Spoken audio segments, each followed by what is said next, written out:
जो लोग हैं उनके ऊपर भारतीय जनता पार्टी के नेताओं के संरक्षण में प्रशासन के माध्यम से जिस प्रकार से अन्याय अत्याचार हो रहा है, ये बहुत ही निंदनीय है। जिसकी पीड़ा कांग्रेस पार्टी को तो है ही है, यहाँ बैठे तमाम नेताओं को तो है ही है, आम जन जो किसान मजदूर जो इस शहर और आसपास के एरिया में निवास करता है,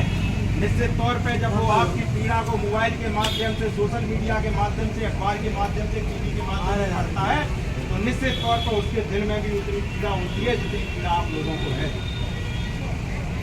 आज रिदौली के लोगों के साथ ये घटना घटी, दबंगियाई के कारण, प्रशासन की तानाशाह की नीति के कारण वहाँ के सरपंच, सचिव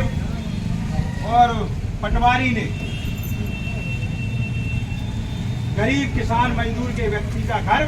अपने रंगदारी के चलते ढहा दिया। बरसात का टाइम है, किसी को राइट नहीं है कि ऐसे बरसात के मौसम में किसी की छत को उजाड़ा जाए, उसका घर परिवार ऐसी बरसात में कहाँ रहेगा। यदि आपको जगह गांव का जो अंचल है 447 ग्राम पंचायत जो भिंड जिले में आती है, निश्चित तौर पर उसमें 90% जो मकान बने हैं वो आबादी वाले क्षेत्र में बने हैं। लेकिन उसके बावजूद भी बदले की भावना से जिस प्रकार से लोगों के साथ अन्याय हो रहा है, ये हम लोगों को बड़ा सोचने का विषय है। और यदि हम सब लोग यह सोचकर घर में शांत बैठ गए कि समस्या रिदौली के गांव के लोगों की है, अगर ये सोचकर बैठ गए कि रोड की समस्या मीसा के गांव के लोगों की है, यदि हम ये सोच के बैठ गए कि फलाने व्यक्ति के अन्याय तो फलाने व्यक्ति के साथ हुआ है, तो जिस बात आप अपने जेल में रख लेना, ये लड़ाई कोई रिदौली गांव के लोगों के लिए नहीं लड़ रही,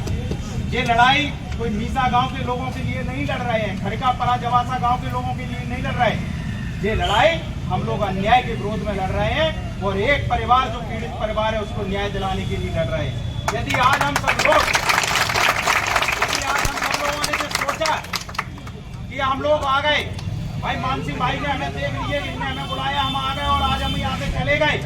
तो निश्चित ये बात भी अपने जेल में रख लेना, क्योंकि कल बारी आपकी आएगी।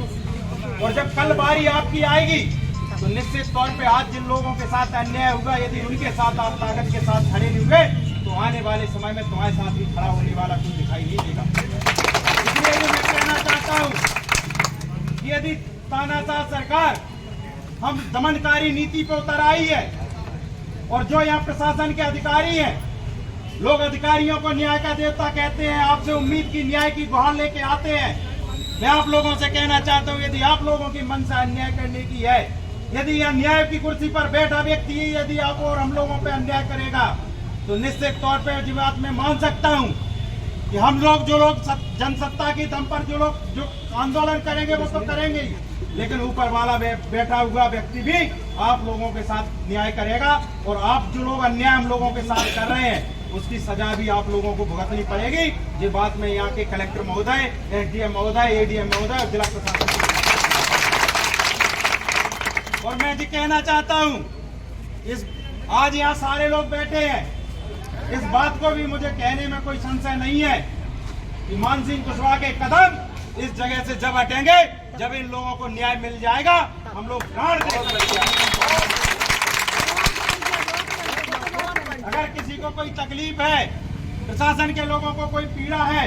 तो निश्चित तौर पर जैसा अन्याय यदि इन लोगों के साथ हो रहा है तो उस अन्याय की श्रेणी में भी खड़े होने का वैसा ही अन्याय मेरे साथ भी करिए, लेकिन मैं तब तक हटूंगा नहीं जब तक इन लोगों को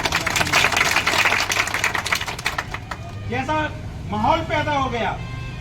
मैंने अपनी इस उम्र में कई सरकारें बनते देखी है, कई सरकारें बिगड़ती देखी है, कई विधायकों को बनते देखा है, कई विधायकों को बिगड़ते देखा है। जिन कोठियों पे हजारों लाखों लोगों की लाइन लगती थी, उन कोठियों को सुनसान और वीरान होते देखा है। लेकिन आज राजनीति का पूरा परिदृश्य बदल गया। जो अधिकारी कर्मचारी होते थे, जो न्याय करने की परिभाषा अपने जेल में रखते थे, उनका सोच का नजरिया बदल गया। अरे आप लोगों ने लाखों किताबें पढ़ी, हजारों पन्ने पढ़े, लाखों पन्ने पढ़े, हजारों किताबें पढ़ी, तब आप इस कुर्सी पर पहुंचे और आपने उस दिन संविधान को साक्षी मानकर कहा था कि हम लोगों के साथ न्याय करेंगे। आज उसी संविधान के जो आपने कसम खाई उसी की धज्जियां उड़ा रहे हो। आप न्याय करने की कसम खाते हो और अन्याय करने पर उतारू हो गए हो। इसलिए मैं आप लोगों से कहना चाहता हूँ कि ये मत सोचना कि हम यहाँ पीटते हुए आप लोगों की तरफ से बैठे। हम लोगों को तब तक यहाँ से नहीं हटना है जब तक यहाँ बैठे हुए लोगों को न्याय नहीं मिल जाता। चाहे शाम हो जाए चाहे रात हो जाए, आप लोगों की जो व्यवस्थाएं होंगी भोजन की, पानी की, जितनी छोटी मोटी मेरी हैसियत हस्ती है वो मैं करूंगा, लेकिन तब तक यहाँ से कदम नहीं हटाऊंगा जब तक अगर एक रात, 2 रात, 10 रात यदि हमें यहाँ बितानी पड़े तो बिताने में पीछे नहीं हटेंगे, क्योंकि आज यदि आप संघर्ष में साथी बने रहे तो कई रातें जो ऐसी आएंगी जिन्हें आप लोग सुख चैन से सो सकते हो। आपके खिलाफ कोई अन्याय करने से पहले 100 बार सोचेगा। जो महापुरुषों ने कहा है, इस देश और दुनिया में अन्याय करने वाला दोषी कम है, अन्याय सहने वाला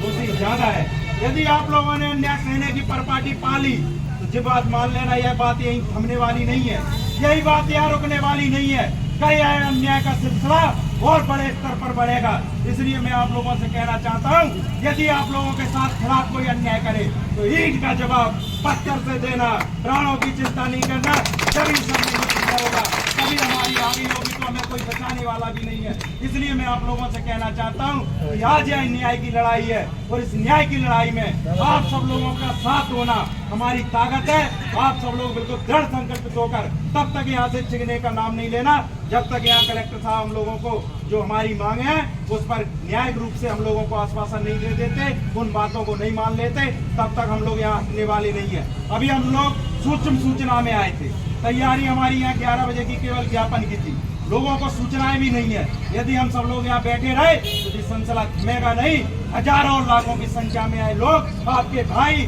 आपके मित्र, आपके परिवार के लोग, आपके शुभचिंतक यहाँ लाखों की संख्या में आपकी लड़ाई लड़ने के लिए आएंगे। इस बात का मैं आप लोगों को विश्वास दिलाता हूँ। इन शब्दों के साथ देता हूँ, डॉक्टर साहब से भी अनुरोध करूंगा कि निश्चित तौर पर